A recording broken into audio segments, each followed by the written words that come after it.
I walked up, looked at this car, and I had to ask this gentleman what it was. I was going to cheat and look at the badges, but there wasn't any badges around back. Tell us your name. Tell us a little bit about the car. My name's Steve Grote. I'm from Souderton, Pennsylvania. This is a 1963 Daimler SB250. There were just over 2,000 of them made between 59 and 64. They brought over 160 of them into the United States.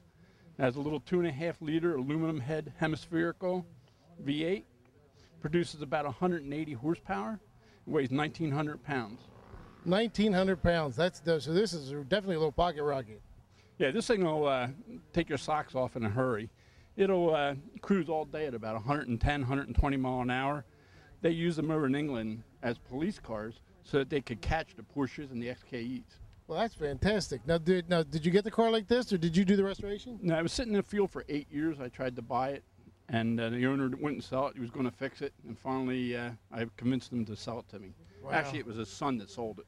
Sitting in a field for that long, that really takes its toll. Now, those wire wheels, is that original? They're reproductions. All the other chrome on the car was redone. It's all original, but the wheels were too far gone. Yeah, that sitting outside, it really does take its toll. Now, what about the color combination? Did you pick that, or was that close to what it was? This is one of the 6 original colors that the car came in. The interior is all leather.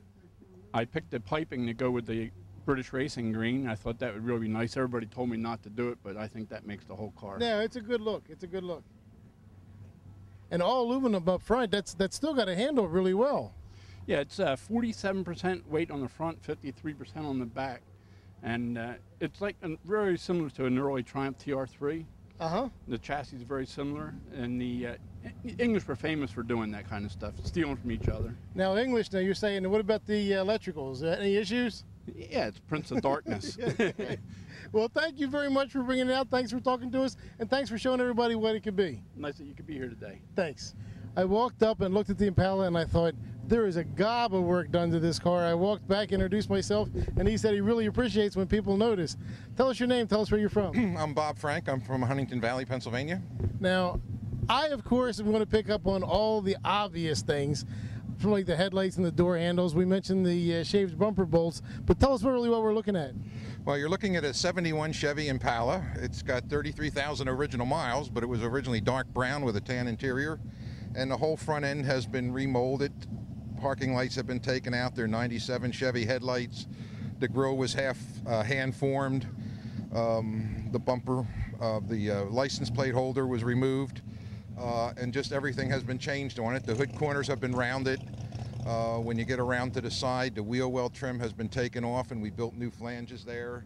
All the chrome was removed. The fairing on the bottom was put in. All the taillights were removed, and one taillight was turned upside down and sunk into the bumper on each side. So there's just scads of little details. The entire car was taken, it wasn't frame off, but everything but. Everything was sandblasted or media blasted and epoxy before it was put back together, so it's like a brand new car. Yeah, this is everywhere I look on the whole car. It's just, I mean, one detail after the next. Now the interior, I mean, we talked about changing the color. Like, what all, is there any mods in there? Well, it was not button tuft originally, and sure. And we changed the steering wheel. We reformed the dashboard that did not have the same contour before. Changed the handles and the knobs. They're later model Oldsmobiles. So just, again, a lot of little details. Changed the sound system. Please tell me you at least started with a convertible. It was a convertible when we started. Okay. Yes, it literally belonged to a little old lady. I'm glad you didn't tell me we started modifying a four-door sedan or anything like that. Okay. No, I was very lucky to find it when I did. It looks like it's a fantastic car. Thank you very much for bringing it out and showing it to us today. Thanks for talking to us about it. Thanks for being interested. I enjoyed it. Thanks. Another day ends far too soon to see all the cars we wanted to look at. There's hundreds of cars here today in Swanksville, Pennsylvania, at Bocella's. What a great bunch of guys we had there. Thank them a lot for hosting the show. And thank you folks for tuning us in for another week. Be sure to check our website. And those of you that aren't local and are watching us on the website, thanks a lot. Thanks for telling all your friends. We really appreciate that. The word's slowly getting out, and it's thanks to you folks at home. If there's something you want to see, if there's something that we haven't put on, let us know about it. And post your event on our website as well.